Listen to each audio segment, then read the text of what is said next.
Yesterday we looked at this image that the Bible portrays of Jesus as the head of the church. कल शाम को हमने देखा किस प्रकार नया नियम या बाइबल जो है प्रभु यीशु मसीह को एक प्रतिरूप में दिखाता है कि वो कलीसिया का सिर है Jesus is the head of the church. और इस बात को एक रूप में दिखाता है और ये बात सच्चा भी है कि प्रभु यीशु मसीह कलीसिया का सिर है And so when the Bible talks about the church, it uses more than one picture.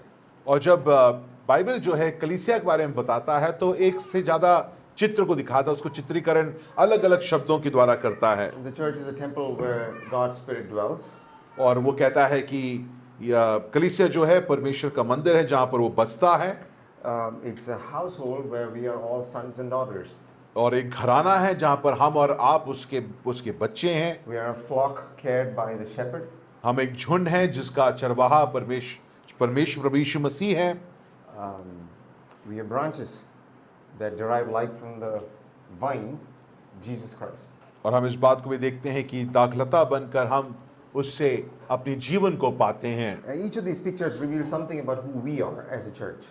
और ये जो चित्र जो हमको दिखाया गया है कि बताया गया कि हम उसमें क्या हैं But this is one image that Paul returns to again and again in his letters, which is the church as the body of Christ. मगर एक चित्र में को पौलुस बार बार वापस उसको दिखाता है या दोहराता है जिससे समझ में आना चाहिए कि वो कहना चाहता है कि ये कलीसिया कुछ इस रूप है वो क्या है शरीर के रूप में Is there in Ephesians 1, Ephesians 2, Ephesians 3, is there in Colossians 2, Romans 12, 1 Corinthians 10, 1 Corinthians 12.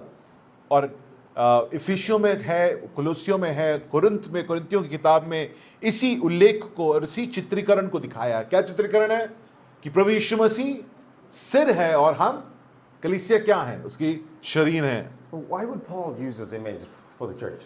तो सवाल आप पूछेंगे कि इतने बार पौलुस इस चित्र को क्यों हमारे सामने रखता है Well, because the image of a body tells us something that none of the other pictures emphasize in quite the same way. और इस बात को हमें समझना है कि ये जो चित्र है या शरीर का और सिर का जो चित्र जो है वो एक ऐसी चीज हमें बताता है जो बाकी जो चित्रीकरण है वो नहीं बता पाते हैं A body is living. शरीर जो है वो जीवित है Every part of the body shares the same life. इस शरीर का हर अंग जो है उसी जीवन से वो जीवन प्राप्त करता है या वो जीवित है अपने आप में Every part belongs to another. और हर जो अंग जो है वो एक दूसरे का है Every part is dependent on one another. एक दूसरे पर वो निर्भर करता है Every part has a purpose. हर शरीर का हर अंग का एक उद्देश्य है And when one part suffers, the whole body suffers. और इस बात को भी हम जानते हैं शरीर का अगर एक अंग को चोट लग जाए तो दर्द पूरे शरीर को होता है Well, that's the picture that Paul wants us to have in mind when we consider the image, the body of Christ. और जब हम लोग पौलुस चाहता है कि यही चित्र को हम अपने मन में रखें जब हम लोग कलीसिया को प्रभु यीशु मसीह का शरीर करके मानते हैं Understanding this image rightly changes how we see church membership. और जब हम इस कलीसिया को या इस चित्र को सही रूप से समझते हैं तो हम लोग कलीसिया इस सदस्यता को सही रूप से समझ पाएंगे Church membership is more than, as I said yesterday, our names being there in the WhatsApp group. और मैंने जैसे कल बोला कि कलीसिया सदस्यता जो है सिर्फ हमारा नाम व्हाट्सएप ग्रुप में है वो उतना ही नहीं है उससे बहुत अधिक गहरा और गंभीर बात है We'll see this afternoon that church membership gives evidence to God's manifold wisdom. और आज हम लोग इस बात को देखेंगे कि कलीसिया सदस्यता जो है इस बात का प्रमाण है कि परमेश्वर का जो ज्ञान जो है वो हम पर दिखता है या उसका ज्ञान जो है यहाँ पर दिखता है Right. So today we're going to answer 3 questions. हम लोग 3 सवालों का जवाब देंगे How do we become part of the body of Christ? पहला सवाल है कि इस शरीर का हम अंग कैसे बनेंगे How has God designed the body? और दूसरा कि ये परमेश्वर ने इस शरीर को किस प्रकार बनाया है उसकी बनावट कैसी करी है So how do we become part of the body? पहला सवाल क्या है कि हम उसके शरीर का अंग कैसे बनते हैं Second one is how has God designed the body? And it's a question that we really don't think about. और दूसरा ये है कि परमेश्वर ने उसका रूपरेखा है उसकी बनावट कैसी करी है इस सवाल पर ज्यादा हम ध्यान नहीं देते हैं And the third one is how are we meant to live as the body. और तीसरा सवाल यह है कि हम एक शरीर के रूप में कैसे जिएं। Okay. I know on Sunday mornings you listen to sermons. I love interaction. So we're going to do some study right now from 1 Corinthians chapter 12, and we're going to answer the question, how do we become part of the body? So if you have your Bibles, turn with me to 1 Corinthians chapter 12, and we are going to look at verse 13. I have some questions for you after you read this. I just want to hear your answers. It's pretty simple. It's out there in verse 13 of chapter 12. Let me read the English. Sorry.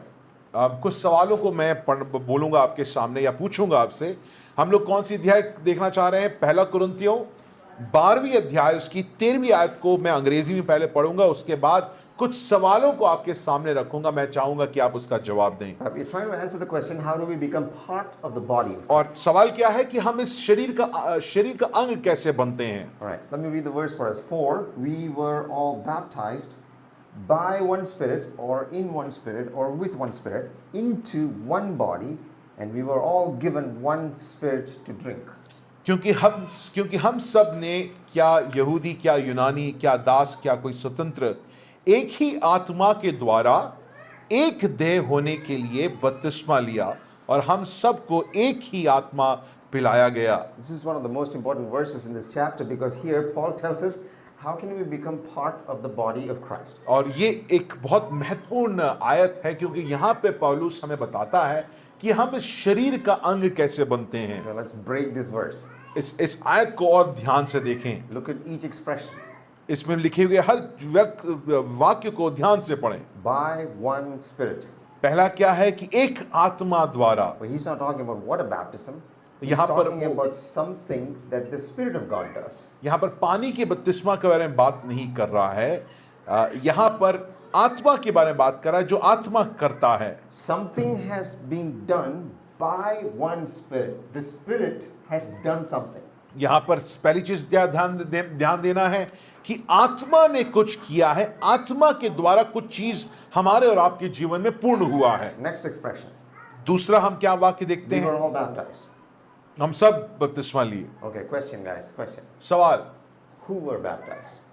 कौन बपतिस्मा, किसने बपतिस्मा लिया? Yes. Who, according to verse 13, who were being baptized? यहाँ पर सवाल ये है कि लिखा है ना कि एक आत्मा के द्वारा एक देह होने के लिए बपतिस्मा लिया। कौन बपतिस्मा ले रहा है? यहाँ पर किसकी बात हो रही है? We? Yeah. Guys, it's very easy. We. यहाँ पर We were all baptized. बपतिस्मा कौन ले रहा है?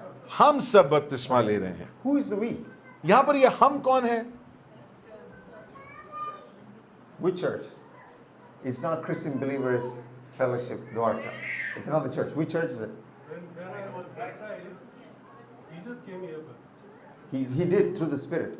But we are looking at 1 Corinthians. He's written a letter to the church at Corinth.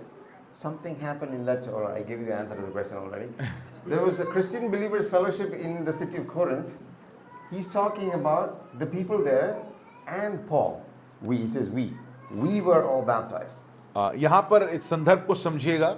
यहाँ पर पौलुस किसको लिख रहा है? ये चिट्ठी है कुरिन्थ में कलीसिया को पौलुस ये चिट्ठी लिख रहा है। तो अब पौलुस कह रहा है कि तुम और मैं, तुम सब लोग और मैं क्या हुआ है? एक ही बपतिस्मा में, हमने एक ही बपतिस्मा लिया है। Okay, grammar. What tense is the word baptized?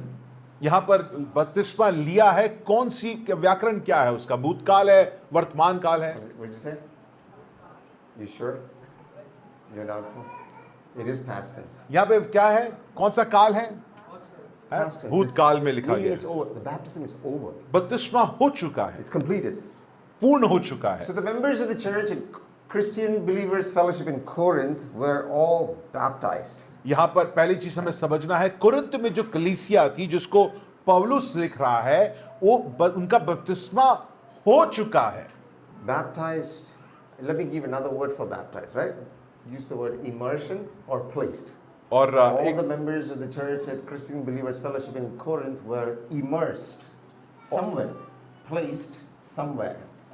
एक और शब्द का दूसरा शब्द का इस्तेमाल करूंगा, बपतिस्मा शब्द से हटाकर दूसरा शब्द का इस्तेमाल करूंगा कि कुरिन्थ में जो कलीसिया था उनको कहीं ले जाया गया या उनको कहीं रख दिया गया है। Now the question is, where were they baptized into? अब सवाल यह है कि उनका बपतिस्मा होकर या किस में उनका बपतिस्मा हुआ है। What's that? Excellent. Okay, I'm buying you a coffee for this. Into one body.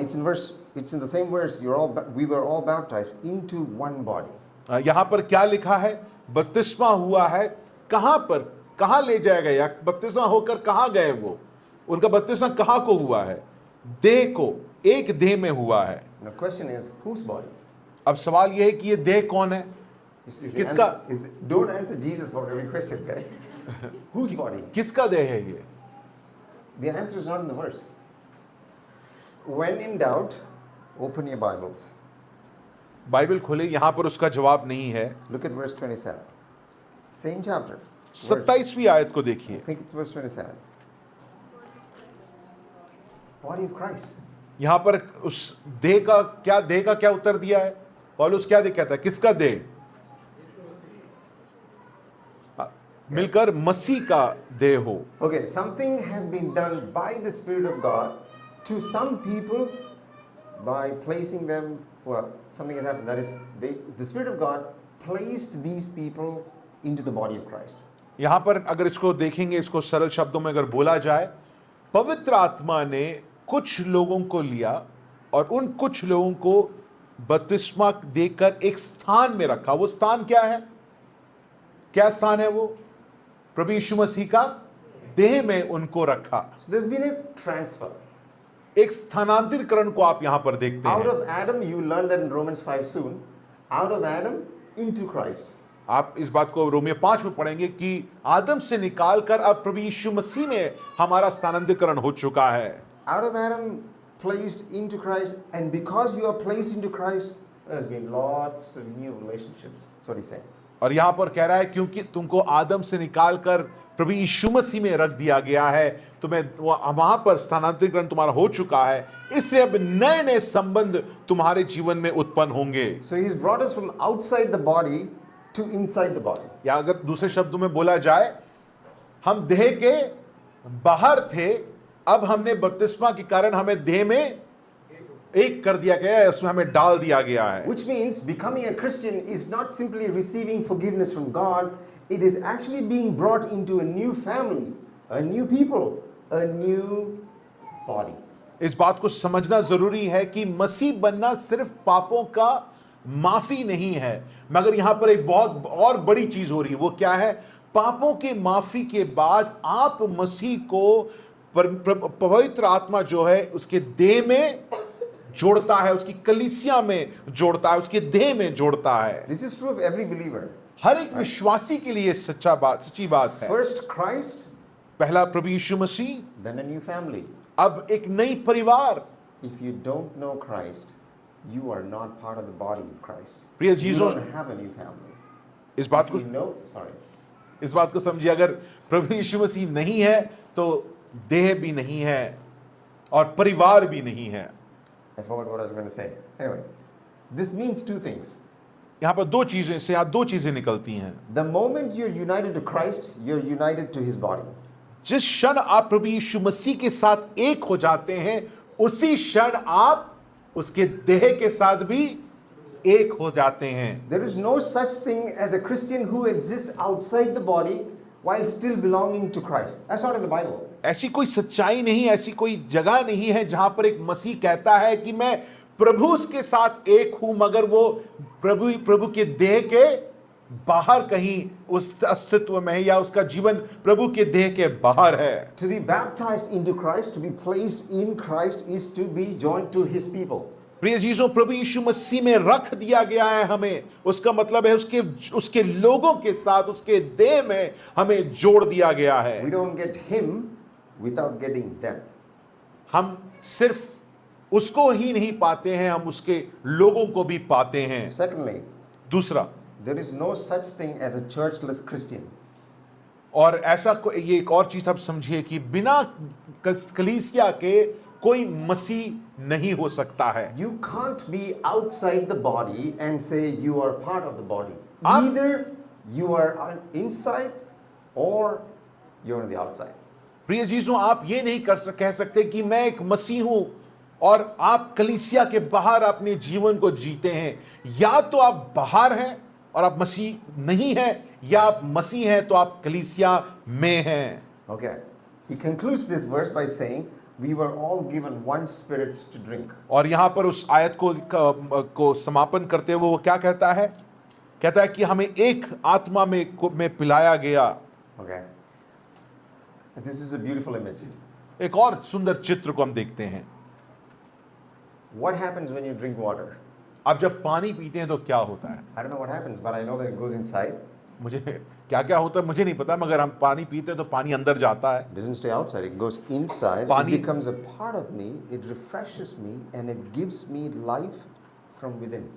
और पानी पीते हैं तो पानी, सबसे सरल बात क्या है समझने के लिए? जब आप पानी पीते हैं तो पानी बाहर आ जाता है? नहीं ना, पानी पीते हैं तो पानी अंदर जाता है, मुझे वो नवीन करता है और मेरे जीवन को नवीन करता है। Paul says this is true of every Christian. We've all received the same Holy Spirit. We've drank from the same Spirit, which actually means we all draw our life as a church from the same divine source.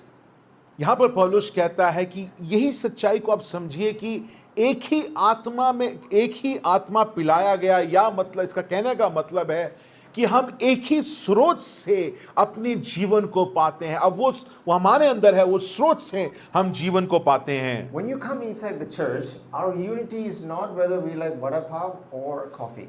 That's not, our unity is not founded on that. और हमारी एकता जो है प्रिय अजीजों, इस पर निर्भर नहीं करता कि हम लोग क्या वड़ा पाव सब पसंद करते हैं कि क्या सब कॉफी पसंद करते हैं। That's outside the church. कलीसिया के बाहर आप ये सब बातें करें, Inside the church, we all drink from the same spirit, one source. मगर जब हम कलीसिया के अंदर हैं, हम एक ही आत्मा से पीते हैं। Which means our unity is rooted in the life of Christ shared with us through His Spirit. और हम कहने का तात्पर्य यह है कि हम इस एकता को अनुभव कैसे करते हैं? प्रभु यीशु मसीह में अनुभव करते हैं, जो उसकी आत्मा के द्वारा हमें देता है। And I want us to think about what that means.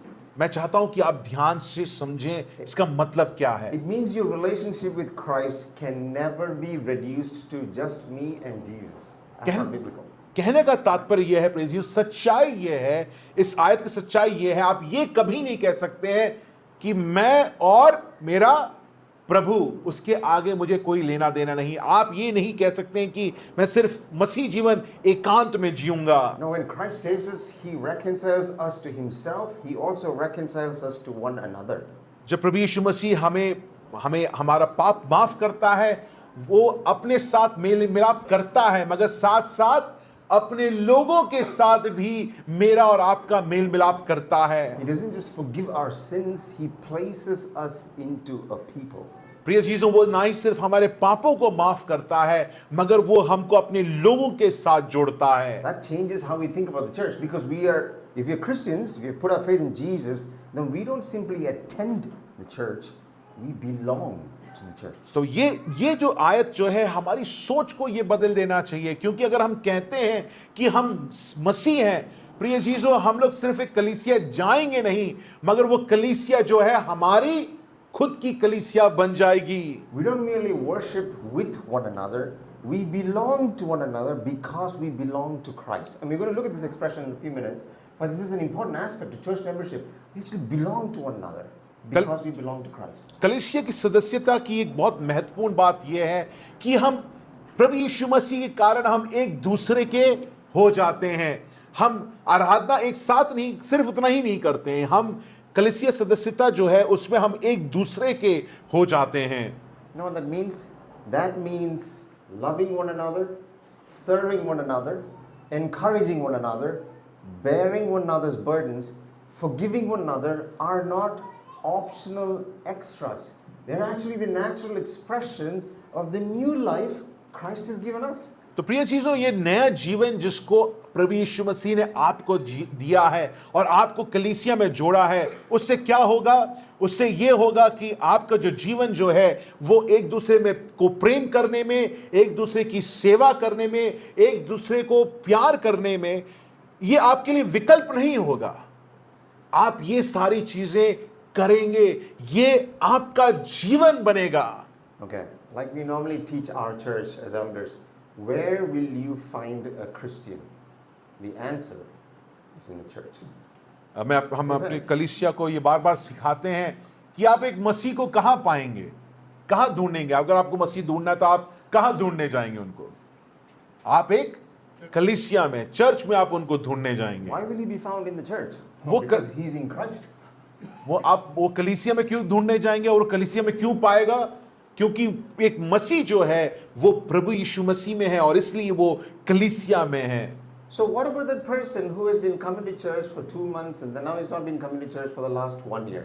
और उन लोगों के बारे में क्या जो 2 महीना कलीसिया आते हैं उसके बाद 1 साल से नहीं आ रहे हैं? What do you think Paul will say? यहां पर पौलुस उनको क्या बोलेगा? Just answer what Paul would say. पौलुस क्या बोलेगा उनको? शरीर के It's pretty simple. कि What वे do you लोग think- what do you think Paul? I'm not saying what do you think Binoy will say. I'm just asking you what do you think Paul will say? इस आयत को चित्र बनाकर जब कहता है कि कलीसिया को हमको उसने एक कलीसिया में जोड़ दिया, अब जो कलीसिया में नहीं है उनके बारे में पौलुस क्या कहेगा? Okay, the answer is pretty simple. Where is he? Is he inside or is he outside? यहां पर पौलुस के हिसाब से वो व्यक्ति बाहर है कि अंदर है? He's outside. वो Who is बाहर the है। person who's normally outside? और कलीसिया के बाहर कौन है? ये देह के बाहर कौन है? The someone who is not someone who is not in Christ. So I'll tell you what, maybe the person who's not been coming to church for 1 year plus, he's really outside the church because he's really outside of Christ. जो व्यक्ति कलीसिया नहीं आता है और वो समय से नहीं आ रहा है, वो व्यक्ति अगर आप देखें ध्यान से, और ये बात वचन कहता, मैं नहीं कहता, पौलुस कह रहा है कि वो प्रभु यीशु मसीह के बाहर है और इस कारण वो कलीसिया से बाहर है। So maybe instead of telling the person please come to the church, the most loving thing you can tell him is please come to Christ. और इसलिए उनको आप बार बार ये मत बोलिए कि कलीसिया आ जाइए, कलीसिया आ जाइए। सबसे प्रेम से आप उनको क्या बोलेंगे कि प्रभु यीशु मसीह के पास वापस आ जाइए। Okay, now that brings us to our second question. पहला सवाल क्या था कि हम इस शरीर के अंग कैसे बनते हैं? अब ये दूसरा सवाल है, What kind of body has God created, or how has God designed this body?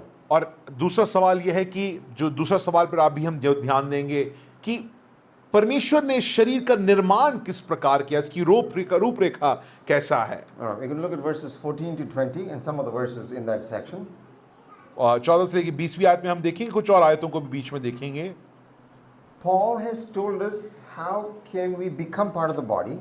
Now he answers the question, how has God designed the body?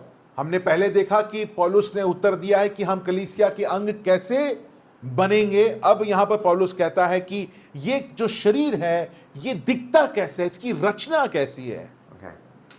Has God made every Christian the same way? मैं सवाल पूछना चाहता हूँ, क्या परमेश्वर ने मसीह को, हर मसीह को एक जैसा बनाया है? No, okay. You know the answer to that. He intentionally designed a body with different kinds of members, different members. यहाँ पर लिखा है, जैसे यहाँ पर लिखा है कि अलग अलग अंग हैं, तो कहने का तात्पर्य यह है कि परमेश्वर ने सोचकर एक ही कलीसिया में अलग अलग जैसे लोगों, तरह के लोगों को रखा है। All of us are different people. सब अलग अलग टाइप, सब में Different members, one body. अलग अलग अंग है मगर शरीर एक है। Now, this is a struggle for many of us. और ये एक ऐसा संघर्ष है जो हम सब के जीवन में आता है। This was a struggle in the church at Corinth. This is a struggle for many of us in literally every church. और ये जो संघर्ष जो पौलुस जिसके बारे में बात करेगा, ये संघर्ष कहां पर था? कोरिन्थ में भी था, और ये संघर्ष आज हमारे जीवनों में, हमारे कलीसियाई जीवनों में भी है। So he's going to address the first problem. The first problem is the problem of self-exclusion. पहला वो सबसे पहला समस्या को यहाँ पर को प्रावधान दे रहा है या उसको बता रहा है कि मैं अलग हूं, उसका क्या वो समस्या। Verses 15 to 17.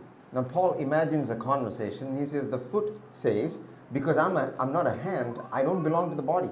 The ear says, because I'm not the ear says, because I'm not an eye, I don't belong to the body. यहाँ पर वो कहता है, वो एक कल्पना करता है, कहता है कि पांव कहे कि मैं हाथ नहीं तो मैं देह का भाग नहीं है, या कान कहे कि मैं आंख नहीं तो मैं देह का अंग नहीं। Do you see what's happening? आपको यहां दिख रहा है क्या हो रहा है? Neither the foot nor the ear doubt the existence of the body. They doubt their place in the body. यहां पर पांव और कान जो है एक बात को वो जान रहे हैं, सच्चाई को जान रहे हैं। वो क्या सच्चाई है? कि देह है या देह अस्तित्व में है, वो जानते हैं, मगर वो किस चीज को नहीं जान पा रहे हैं या समझ पा रहे हैं। उनका स्थान, देह में उनका क्या स्थान है, उसको वो नहीं जान पा रहे They're हैं। busy comparing themselves with others and then they conclude, I don't really matter. यहां पर ये लोग क्या कर रहे हैं? पांव जो है अपनी तुलना किसके साथ कर रहा है? हाथ के साथ कर रहा है। कान जो है आंख के साथ कर रहा है, और उसके बाद वो खुद सोच रहा है कि अरे मेरी तो अब क्या जरूरत है, मेरी तो जरूरत ही नहीं है देह को। So Paul says that's absurd. A foot doesn't stop being part of the body because it is in the hand. An ear doesn't stop belonging because it is in an eye.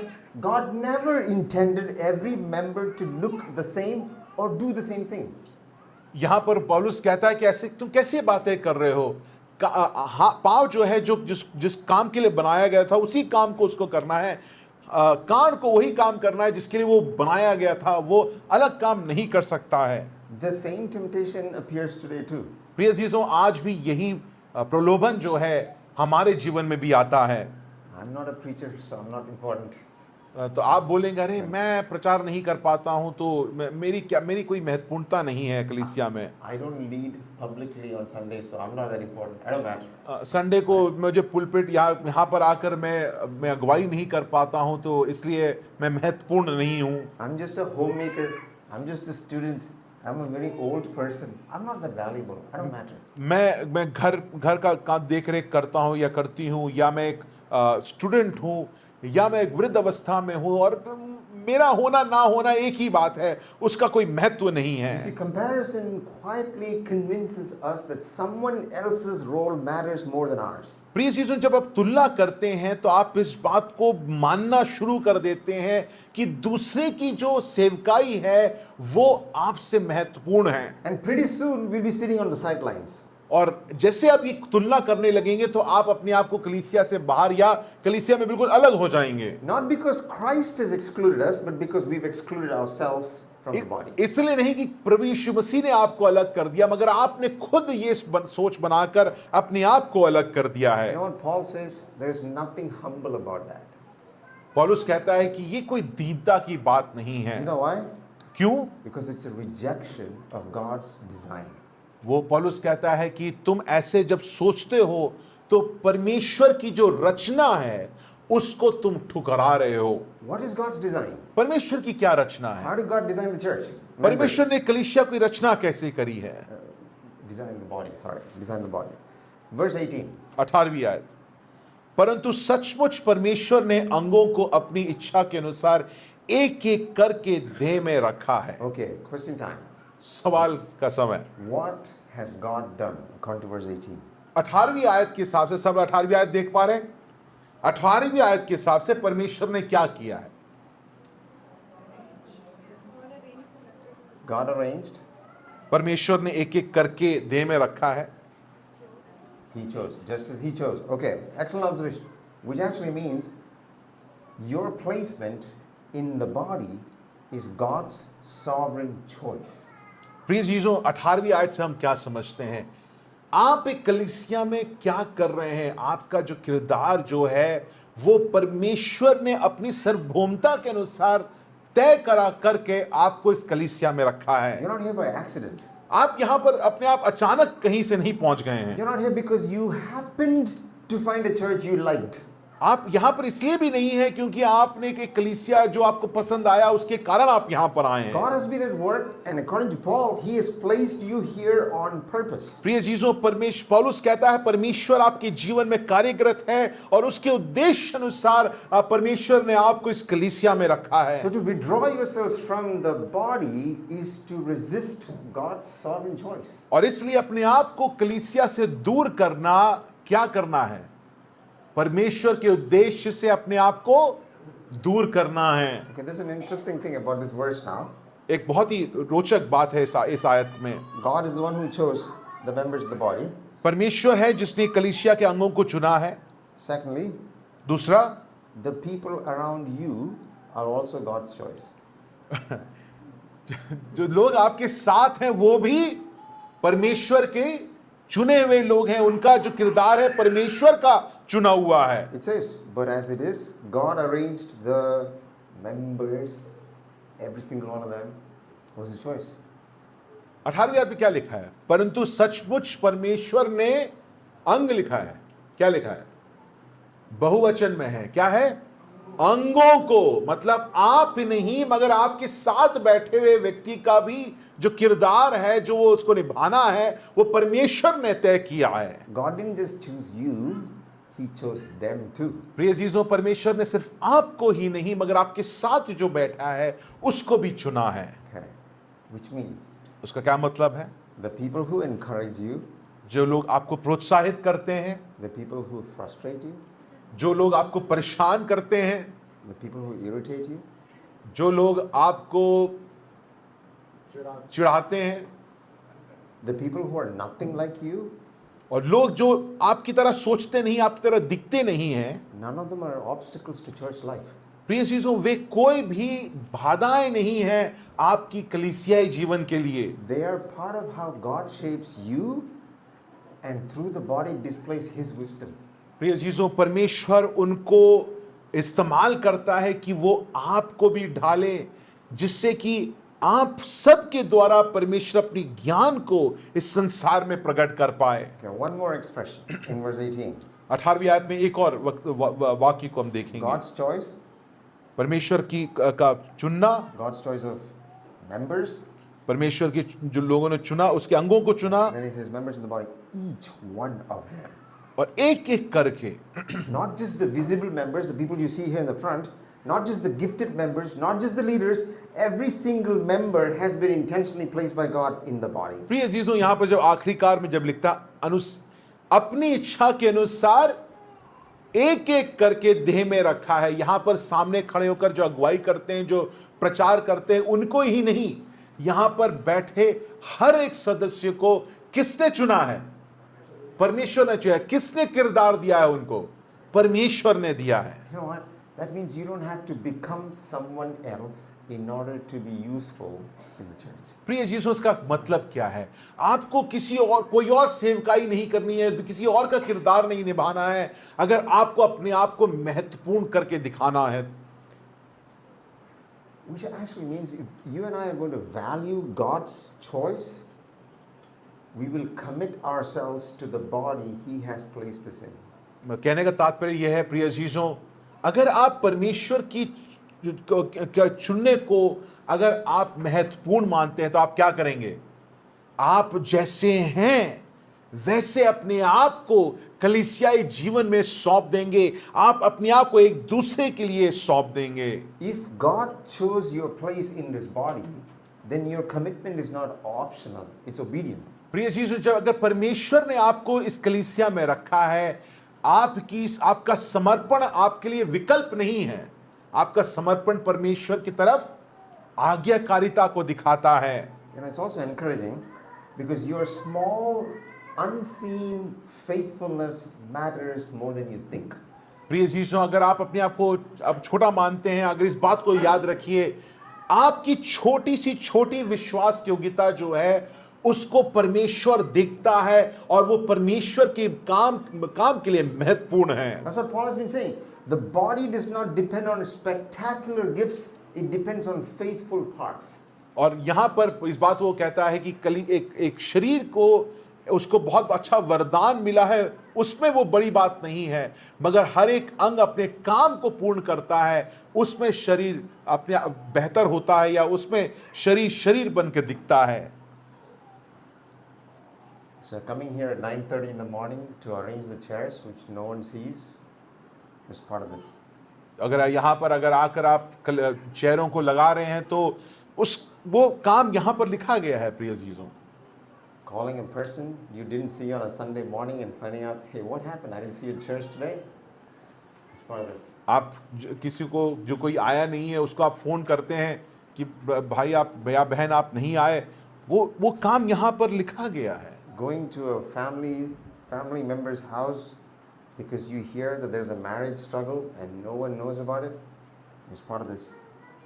आप किसी परिवार में देखते हैं वहाँ पर विवाहिक कुछ संबंध हो रहे, उन संबंधों में दिक्कत हो रही है, कोई और नहीं जानता, आप जानते हैं और जाते हैं।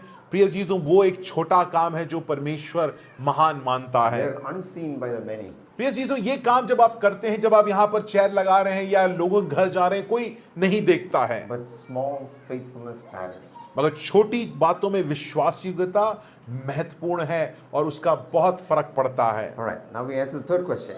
तो अब तीसरा सवाल का जवाब हम देंगे। How are we meant to live as a body? तो हम लोग एक शरीर के रूप में कैसे जीते हैं? Okay, that's from verses 21 to 26 of the same chapter. एक उसी अध्याय में 21वीं आयत से लेकर 26वीं आयत में हम पढ़ेंगे। You remember the first problem? The first problem was that of self-exclusion. पहला समस्या क्या था कलीसिया में कोरिन्थ के? हो सकता है कि लोगों ने अपने आप को कलीसिया में ही अलग कर लिया कि यार मुझे कोई मतलब, मैं अलग से बैठता हूँ। I don't matter here. I don't belong here. हाँ, मैं अलग, यहाँ मुझे कोई यहाँ ना पूछता है ना, या मेरा कोई काम है तो मैं अलग से कहीं जाकर बैठ जाऊंगा। Now he's going to address the opposite of that. अब इसका उल्टे तरफ को पौलुस जो है संबोधित करता है। Self-sufficiency. यहाँ पर कहता है कि आत्मनिर्भरता। I don't need you. हाँ, वो क्या समस्या आत्मनिर्भरता का बोलता है कि भाई तुम्हारी जरूरत मुझे नहीं है। Verse 21. 21वीं आयत। The eye cannot say to the hand, I don't need you. Or again, the hand can't say to the feet, I don't need you. आंख हाथ से नहीं कह सकता मुझे तेरी आवश्यकता नहीं, और ना सिर पांव से कह सकता है मुझे तुम्हारी आवश्यकता नहीं। You see, the eye and the head represent the members who are stronger and more prominent. यहां पर अगर देखेंगे आंख और जो सिर जो है, अगर देखा जाए शरीर में उसका बहुत महत्व है, उस प्रकार उसको लिखा गया है। At least according to what Paul is doing here, the hand and the feet represent members who are less significant. और हाथ और पांव जो है उसको वो शरीर में उसको पौलुस जो चित्र दिखाता है वो थोड़े से कम महत्वपूर्ण है। Paul's point is that no member can say to the other member, I don't need you. और इसी एक जो आंख जो है जो बहुत महत्वपूर्ण है, वो पांव को देखकर जो छोटा या कम महत्वपूर्ण है उसको देखकर क्या नहीं बोल सकता कि मुझे तुम्हारी आवश्यकता नहीं है। Because that's not how God designed the church. क्योंकि इस प्रकार नहीं, इस परमेश्वर ने ऐसे कलीसिया की रचना नहीं करी है। This temptation exists even today. प्रिय चीजों, ये प्रलोभन आज भी हमारे और आपके मध्य में है। Hey brother, how's marriage been these days? आप जाके पूछते हैं कि भाई शादी कैसे चल रहा है आपका? Why do you want to know? It's a personal matter. आपको उत्तर क्या होगा? तुमसे क्या लेना देना हो, ये मेरा व्यक्तिगत मामला है, तुम इसमें क्यों आ रहे हो? I don't need you. यहां पर वही पौलुस कह रहा है। पौलुस क्या कह रहा है? यही उत्तर है कि मुझे तुम्हारी आवश्यकता नहीं है। Brother, what have you been reading these days? आप अगर पूछेंगे कि भाई आप क्या पढ़ रहे हैं आजकल, Why do you want to know? I'm reading a lot of things. Why do you want to know what आप I'm जवाब देंगे आपसे क्या मतलब है, मैं बहुत कुछ पढ़ रहा हूं, आप इसमें क्यों पूछ रहे हो? reading? I don't need you. मुझे तुम्हारी जरूरत नहीं है। There are some members in our church, you will see them come 5 minutes after the service starts, and they will leave the hall as soon as the last amen is said. They vanish. Basically, they're saying, we don't need you. ऐसे मेरे कलीसिया में भी कई सदस्य हैं जो बिल्कुल समय पालन करते हैं। कैसे करते हैं? 5 मिनट मीटिंग के बाद आते हैं और मीटिंग खत्म होने से 5 मिनट पहले निकल जाते हैं कि मुझे तुम्हारी जरूरत नहीं है, बस सिर्फ मीटिंग में आओ, तो मुझसे बातचीत मत किया करो, बात मत करो। Hey brother, can we just meet up? I was just wondering if I can come and see you guys in your house. And have you heard the answer? Very busy today, brother. आपने phone किया होगा किसी को कि भाई आपसे मैं मिलना चाहता हूं, तो ये जवाब आपने सुना होगा, अरे बहुत व्यस्त हूं भाई, अभी समय नहीं है। Can we meet tomorrow? कल क्या कल मिल सकते हैं? Tomorrow is more busy. तो जवाब क्या आता है? करे कल तो पूछो ही मत। It's Saturday, second Saturday. Second Saturday छुट्टियां Can we हैं। meet on Saturday? Second Saturday छुट्टी है, क्या सैटरडे मिल सकते हैं? Actually, brother, yeah, it could have been possible, but that day also I'm busy. हो सकता था, मगर अब याद आया कि उस दिन तो बहुत ज्यादा व्यस्त हूं मैं। That is the day I have to buy vegetables. And, उस दिन मुझे सब्जी खरीदना है I have to do all these things. और ये सारी चीजें करनी है। Or how about Saturday evening? Because vegetables we buy in the morning, Saturday evening can we meet? तो आप पूछेंगे अरे शाम को सब्जी तो सुबह खरीदते हैं, शाम को मिल लेते हैं। I'm resting that day. और भाई साहब आराम भी तो करना है। 5 days of work, I need some rest. पाँच Saturday. दिन मैं काम करूंगा, उसके बाद आराम भी तो मुझे करना है। Okay, man, can we meet for 5 minutes on Sunday morning before the service? क्या मैं आपसे 5 मिनट संडे सर्विस से पहले 5 मिनट मिल सकता हूँ? We'll see, brother. Listen. जवाब क्या आता है? देखेंगे भाई, देखेंगे। Have you heard that? क्या आपने ये सुना है? ऐसा सुना है? That's this. प्रिय I चीजों, need you. पौलुस इन्हीं अंगों के बारे में बात करता है, कहता है कि मुझे तुम्हारी जरूरत नहीं है। This is a person who's actually saying, I don't need the church. ये एक ऐसा व्यक्ति है जो कह रहा है कि मुझे तुम्हारी जरूरत नहीं है। Paul is saying, there's nothing mature about this. This is blindness to God's design. यहां पर पौलुस कहता है ये परिपक्वता नहीं है, ये परमेश्वर की रचना की तरफ तुम अंधे हो चुके हो, तुम उसको तिरस्कार कर रहे हो, उसकी वो सच्चाई के बखान करता Because है। Christianity was never meant to be lived in isolation. क्योंकि मसीहत जो है प्रिय चीजों एकांत में जीने का जीवन नहीं है। The Christian life is not simply about my relationship with Jesus and just the two of us. प्रिय चीजों इस बात को याद रखिए कि मसीह जीवन ये नहीं कि आप बोलते हैं कि मैं और प्रभु बहुत बढ़िया चल रहा है, बाकी मुझे कोई लेना देना नहीं है। From the moment Christ saves us, He places us into a people. प्रिय चीजों जिस वक्त को परमेश्वर ने आपको बचाया है, उस वक्त से ही परमेश्वर ने आपको क्या किया है? उसके देह का, उसके कलीसिया का अंग बनाया है। And He intends for us as a body to grow together, to serve one another and to depend on one another. और वो चाहता है कि हम एक साथ मिलकर एक उसकी सेवा कर पाएं, एक साथ एक दूसरे पर निर्भर होकर उसकी महिमा और उसकी सेवा कर पाएं। Now, turn to verse 22. 22वीं आयत को देखिए। He makes this statement that completely overturns the way we naturally think. ये एक ऐसा चीज को बोलता है कि जो हम लोग सोचते हैं, जिस प्रकार हम सोचते हैं हर बार, उसका बिल्कुल विपरीत है। On the contrary, those parts of the body that are weaker are indispensable. यहां पर पौलुस क्या कहता है? परंतु देह के वो अंग जो दूसरों से निर्बल लगते हैं बहुत ही आवश्यक We हैं। naturally admire what is visible. जो चीजें हमें दिखती हैं हम उसका बखान करते हैं, उसको सुंदरता की गीत गाते हैं। The preacher, the musician, the teacher, the service leader, visible people. यहाँ पर जो सिखाने वाला है, प्रचारक है, जो अगुवा है, जो गीत गाता है, उनको हम लोग सराहते हैं। But Paul reminds us that a body does not survive because of the parts everyone sees. It survives because of the parts that quietly keep it alive. यहाँ पर क्या पौलुस कहता है कि शरीर जो है इसके कारण नहीं जिंदा है, उन अंगों के कारण नहीं जिंदा है जो दिखता है, मगर उन अंगों के कारण जो छिप कर उस शरीर को क्या करते हैं? जीवित रखते हैं।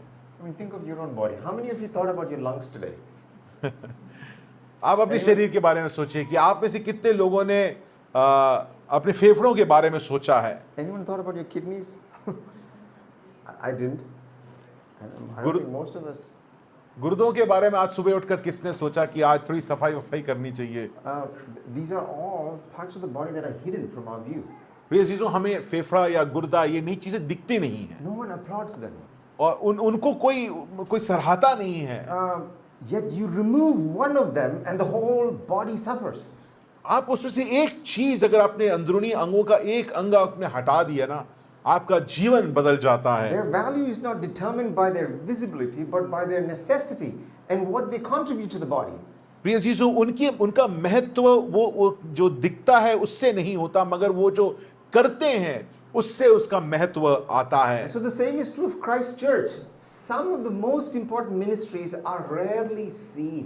प्रिय चीजों, प्रभु की कलीसिया की भी सच्चाई ये है, कुछ ऐसी सेविकाएं जो सबसे महत्वपूर्ण हैं कलीसिया के लिए, वो अदृश्य रह जाती हैं। The brother who faithfully prays for others in the early hours of the morning. एक भाई जो पूरी कलीसिया के लिए सुबह उठकर प्रार्थना करता है, The sister who quietly encourages the discouraged. और एक ऐसी बहन जो निरुत्साहित है उनको प्रोत्साहित करती है, The member who visits the sick member. और एक ऐसा व्यक्ति जो दूसरा जो सदस्य है जो बीमार है उससे मिलने जाता है। The older saint who has walked with Christ for so many decades now tells the younger generation, hang on, trust in Jesus.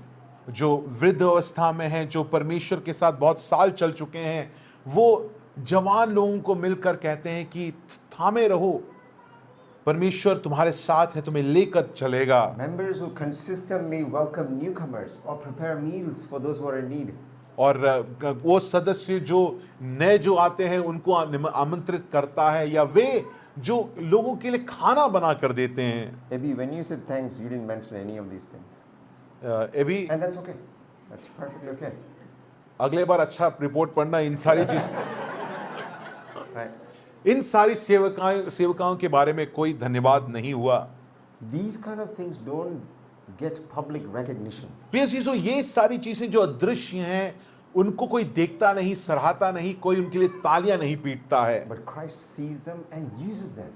मगर प्रभु यीशु मसीह उनको ध्यान से देखता है और उनका इस्तेमाल The करता है। health of a church depends on the quiet, faithful service of ordinary believers whom God is pleased to use. प्रिय चीजों, कलीसिया के स्वास्थ्य का कारण यह है उन साधारण विश्वासियों की विश्वास योग्यता है जिसको प्रभु यीशु मसीह इस्तेमाल करके कलीसिया की बढ़ोतरी देता है। Right. Paul uses this image, body of Christ, in Romans chapter 12. It's a very familiar verse. It's Paulus- Romans 12 verse 5. पौलुस जो है रोमियो 12 उसकी 5वें अध्याय में यही चित्र का इस्तेमाल करते हुए कहता है।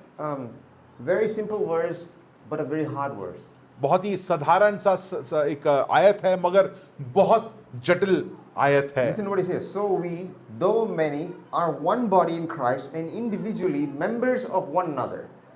यहाँ पर अगर रोमियो 5 अगर हम पढ़ेंगे उसकी रोमियो 12वां अध्याय उसकी 5वीं आयत, इस प्रकार लिखा गया है, वैसे ही हम जो बहुत हैं मसीह में एक देह होकर आपस में एक दूसरे के अंग हैं। Like none of us use that expression today. Members of one another. यहाँ पर ये जो वाक्य लिखा गया है कि एक दूसरे का अंग है, ये हम लोग आज इस्तेमाल उस शब्द के इस्तेमाल नहीं करते Okay, I'm हैं। going to change that expression and I'm going to share what Paul actually meant. So we, though many, are one body in Christ and individually belonging to each other. यहाँ पर पौलुस कहना क्या चाहता है कि हम लोग वैसे तो हम बहुत जो बहुत हैं मसीह में एक देह होकर आपस में एक दूसरे के क्या हैं, एक दूसरे के अंग हैं, एक दूसरे के हैं, उसका पौलुस ये कहना चाहता Paul is है। making this stunning statement about mutual belonging and interdependence. यहाँ पर पौलुस जो है इस सच्चाई को हमारे सामने लाता है जहां पर हम एक दूसरे के होते हैं, और जब हम एक दूसरे के होते हैं तो हम एक दूसरे पर क्या करते हैं, निर्भर करते हैं। So you're not just a member of the body, you're a member who belongs to another, and you're a member who is dependent on one another. तो यहां पर दो सच्चाइयां जुड़ जाती हैं। क्या पहली सच्चाई क्या है कि आप एक कलीसिया के अंग हैं, मगर आप कलीसिया के अंग होकर आप एक दूसरे के हैं, और क्योंकि आप एक दूसरे के हैं तो आप एक दूसरे पर निर्भर होते हैं। Okay, think about our own body. Right? आप अपने शरीर के बारे में सोचिए। Your hand आपका हाथ जो है, doesn't simply belong to the body in some abstract sense. आपका हाथ जो है ऐसा नहीं कि शरीर से कहीं किसी तरीके से जुड़ा हुआ है। Your hand belongs to the arm. आपका हाथ जो है बाजुओं का है। Your arm belongs to the shoulder. आपके बाजू जो है आपके शोल्डर से जुड़े The हुए shoulder हैं, is connected to your neck.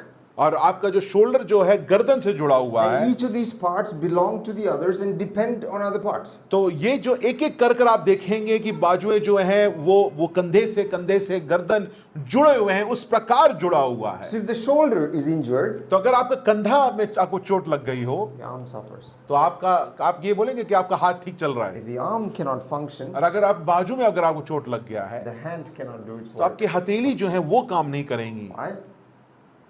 क्या ये Because that's सच्चाई how है? God has designed it. They are members of one another. तो ऐसा नहीं है कि ये हथेली जो है सीधा शरीर से जुड़ा हुआ है। हथेली बाजुएं से, बाजू जो है कंधे से, कंधा गर्दन से। तो अगर यहाँ पे चोट लगता है तो वो एक एक कर हर चीज पर उसका प्रभाव दिखता है। You would have seen, right? Someone having a sprain on the neck. When they have a sprain on the neck, they walk like that. Why can't they just turn? The whole part of the body hurts just because there's a sprain on the neck. अगर किसी को गर्दन की नस चढ़ जाता है तो आपने देखा उनको चलते कैसे हैं, वो मुड़ भी नहीं सकते हैं। मुड़ क्यों नहीं सकते हैं?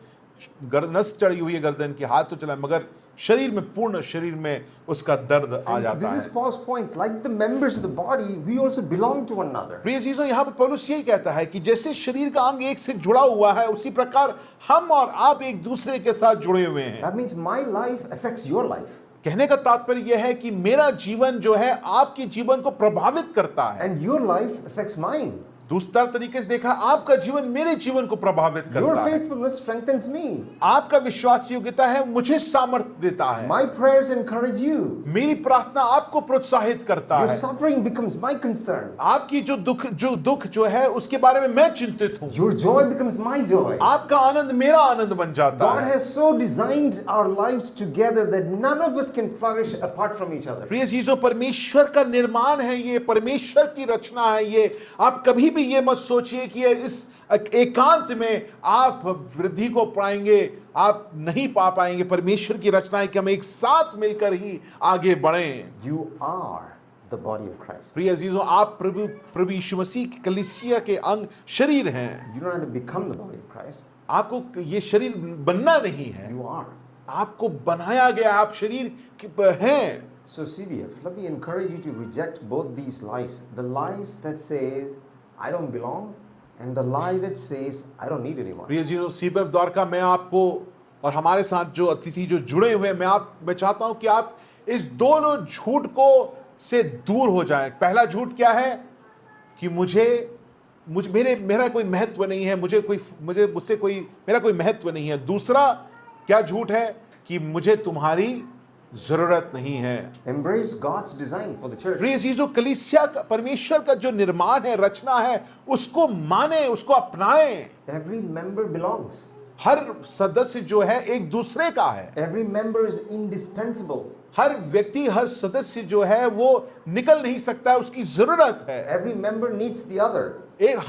हर व्यक्ति को, सदस्य को दूसरे सदस्य की And जरूरत when है। members function this way, that's when Christ's wisdom becomes beautiful to the world. प्रिय जीजो, जब सदस्य एक दूसरे के साथ इस प्रकार निर्भरता में जीवन को बिताएंगे, तब परमेश्वर का जो ज्ञान जो है, जो सुंदर ज्ञान जो है, इस संसार में प्रत्यक्षित होगा। So before you leave today, प्रिय जीजो, इसलिए जाने से पहले ask yourself one question. आप एक सवाल अपने आप से पूछिए, How will I live more like a member of Christ's body this week? एक साधारण सवाल अपने आप से पूछिए कि मैं कैसे एक प्रभु यीशु मसीह के शरीर का अंग होने के नाते मैं कैसे और अच्छे तरीके से इस शरीर के में जी पाऊंगा, इस हफ्ते में कैसे और अच्छी तरह जी पाऊंगा। If you've been self-excluding yourself, अगर आप आज यहाँ बैठे अभी तक अपने आप को अलग कर रहे हैं, जुदा कर रहे हैं लोगों से, let me encourage you to consider how God has designed the body. God has brought you into this body. प्रिय जीजों, मैं चाहता हूं कि आप याद रखें, परमेश्वर ने इस शरीर का निर्माण इस प्रकार किया है। Do you know that self-exclusion is anti-gospel? आप इस बात को समझिए कि जब अपने आप को आप अलग कर लेते हैं तो वो सुसमाचार का खिलाफत है। Do you know that? क्या आप Because जानते हैं? we were excluded from the life of God, क्योंकि- separated from God, far from God. But God has come to us. God has come to us, we who are far away, and brought us to Him, and He has placed us in Him, and then with His people. To believe in the gospel of self-exclusion is to be anti-gospel. प्रिय जीजों, मैं क्यों बोलता हूं कि एक अलगावट का जीवन सुसमाचार की खिलाफत क्यों है? क्योंकि हम सुसमाचार सुनने से पहले क्या थे? परमेश्वर से अलग थे। हम परमेश्वर से दूर किए हुए जन थे, हम जन नहीं थे। हम उन अलग किए हुए लोगों के पास कौन आया? परमेश्वर आया। परमेश्वर ने हमें अपना बनाया, और अगर अपना आज बनाने के बाद हम अपने आप को उस अपनेपन में अलग कर लेते हैं तो वो क्या है? उस सुसमाचार की खिलाफत है। If you've been believing the gospel of self-sufficiency, that's also anti-gospel. प्रिय चीजों, अगर आज यहां बैठे आप आत्मनिर्भरता की सुसमाचार पे विश्वास करते हैं तो वो भी सुसमाचार की खिलाफत है। I don't need anyone, मुझे किसी की जरूरत नहीं है, which is a lie. वो भी जो अपने आप में झूठ है। Why is it a lie? ये झूठ क्यों है? Because the gospel tells us that we lived as though we were gods ourselves and we could manage ourselves and we could save ourselves. But it took the community of the triune God to plan our salvation, to accomplish it, and to apply it to us. The community of God has come to save us, to tell us you can't save yourself. You need the community of the Godhead. And not only that, He's saved you from self-sufficiency, and He's placed you with the community of God's people. To believe in the gospel of self-sufficiency is to live anti-gospel lives. प्रिय चीजों, आत्मनिर्भरता पे विश्वास करना सुसमाचार का खिलाफत है। मैं ऐसा क्यों बोलता हूं? क्योंकि हम यही झूठ को विश्वास कर कर प्रभु यीशु मसीह पे विश्वास करने से पहले जीवन को जी रहे थे। कैसे? कि हमने अपने आप को परमेश्वर बना लिया, हमने अपने आप को सिंहासन पर स्थापित कर लिया। हमने कहा कि हम अपने आप को क्या कर लेंगे? बचा लेंगे, उद्धार करा लेंगे अपना खुद का। मगर वो क्या था? एक झूठ था जिससे हम निकल नहीं पा रहे थे। हमको बचाने के लिए क्या करना पड़ा? परमेश्वर जो त्रिएक परमेश्वर है, वो जो समूह है त्रिएक परमेश्वर, वो हमारे जीवनों में प्रवेश करता है और हमको जो अलग थे, हम जो आत्मनिर्भर थे, उनको परमेश्वर लेता है और अपने साथ जोड़ता है और अपने लोगों में जोड़ता है और वो अपने आप को दे देता है जिससे हमारा उद्धार हो। मगर अब इस सब पाने के बाद हम अगर अभी भी कहते हैं कि मुझे तुम्हारी जरूरत नहीं है, मुझे तो वो क्या है? परमेश्वर के निर्माण के खिलाफ भी अजीजों उसकी खिलाफत है, उसकी निर्माण के खिलाफ के साथ हमारी खिलाफत है। If you've been living self-sufficient life, can I ask you to let someone into your life? प्रिय अजीजों, अगर आप आत्मनिर्भर जीवन को जी रहे हैं तो मैं प्रार्थना करता हूं कि आप अनुमति दें कि दूसरा आपके जीवन में प्रवेश कर पाए। Okay. There can be no growth unless we are vulnerable. प्रिय अजीजों, अगर हम लोग तब तक बढ़ोतरी नहीं अनुभव कर पाएंगे जब तक हम अपने जीवन में दूसरों को जगह नहीं देंगे। Tell someone my marriage is struggling, I need help. जब आप I can't pray. I've not been praying for long. I don't know, I'm scared, I'm anxious. I need you to walk with me. प्रिय अजीजों, जब तक वो असुरक्षा की भावना को आप दूसरों के साथ बांटेंगे नहीं, जब तक आप ये नहीं करेंगे कि नहीं मुझे मेरी पारिवारिक जीवन में मुश्किलें हैं, या आप ये नहीं कह पा रहे कि मैं प्रार्थना नहीं कर पा रहा हूं, या आप ये नहीं कह पा रहे कि मैं चिंतित रहता हूं, प्रिय अजीजों, तब तक कलीसिया की बढ़ोतरी और आपकी बढ़ोतरी नहीं हो सकती है। Brother, I have this love for money. I'm so greedy. I just want to keep money and keep, save. I pretend like I'm giving to the church. I'm not giving. I'm just obsessed with money, full of greed. I want someone to help me fight this sin. You will not be able to fight that sin unless you are vulnerable. प्रिय You चीजों, cannot come out of it. आप में से अगर ऐसा आप ये बात सोचिए कि आपको जब लगता है कि मैं सिर्फ पैसों के लिए जीता हूं, मुझे पैसा चाहिए, और आप पैसे बचा रहे हैं, हर तरीके से बचा रहे हैं, आप कहते तो हैं कि आप कलीसिया को देते हैं, धनराशि देते हैं, मगर वैसा जीवन नहीं जीते हैं। प्रिय चीजों, ऐसा पाप से आप अकेला नहीं लड़ सकते हैं, आपको समूह की सहायता जरूरत है। If you've been believing in the gospel of self-sufficiency, प्रिय चीजों, अगर आप आत्मनिर्भरता के विश्वास करते हैं, turn from that to the real gospel. प्रिय चीजों, सुसमाचार की तरफ अपने मुंह को फेरें। Members, if you see someone in your church who's been quietly drifting away, don't assume that the elders should reach out to them first. Call them. Go meet with them. Encourage them. Plead with them. Remind them of who they belong to. प्रिय चीजों, अगर आपको लग रहा है कि आप में से कोई जो पहले आता था और नहीं आ पा रहा है, आप एल्डर्स का इंतजार मत करिए, आप खुद फोन उठाकर उनके पीछे जाइए, पूछिए भाई या बहन आप क्यों ऐसा क्यों हो रहा है, हम आपकी कैसी सहायता कर सकते हैं। You know, maybe after the service, you know of those people who are working behind the scenes, like setting up chairs, ordering food. Go to them and thank them. Thank them for their efforts. इस सभा के बाद जो लोग कुर्सियाँ लगाते हैं, चीज़ें यहाँ पर सेटअप करते हैं, या खाना ऑर्डर कर रहे हैं, या अलग अलग चीज़ों में लगे हुए हैं, उनको जाके धन्यवाद बोलिए। The members we often overlook are the very ones Paul calls indispensable. प्रिय चीजों, जिन सदस्यों को हम ध्यान भी नहीं देते हैं, उनको पौलुस कहता है कि वो महत्वपूर्ण है, उनको अदल बदल नहीं किया जा सकता। Brothers and sisters, this is the church Christ died to create. प्रिय चीजों, ये है कलीसिया जिसके लिए प्रभु यीशु मसीह ने अपनी जान की आहुति दे दी। Gladly take your place in the church. प्रिय चीजों, इसलिए आनंद से अपने स्थान को इस कलीसिया में ग्रहण करें। Faithfully care for one another. एक दूसरे के लिए को ध्यान दें, प्यार से ध्यान दें। And together, let CBF be a community that displays the beauty of Christ's wisdom to the watching world. और प्रिय चीजों, हो सके एक साथ मिलकर हम प्रभु यीशु मसीह की उस अद्भुतता जो है, उसकी ज्ञान को इस संसार में हम दिखा पाएं। Let's pray.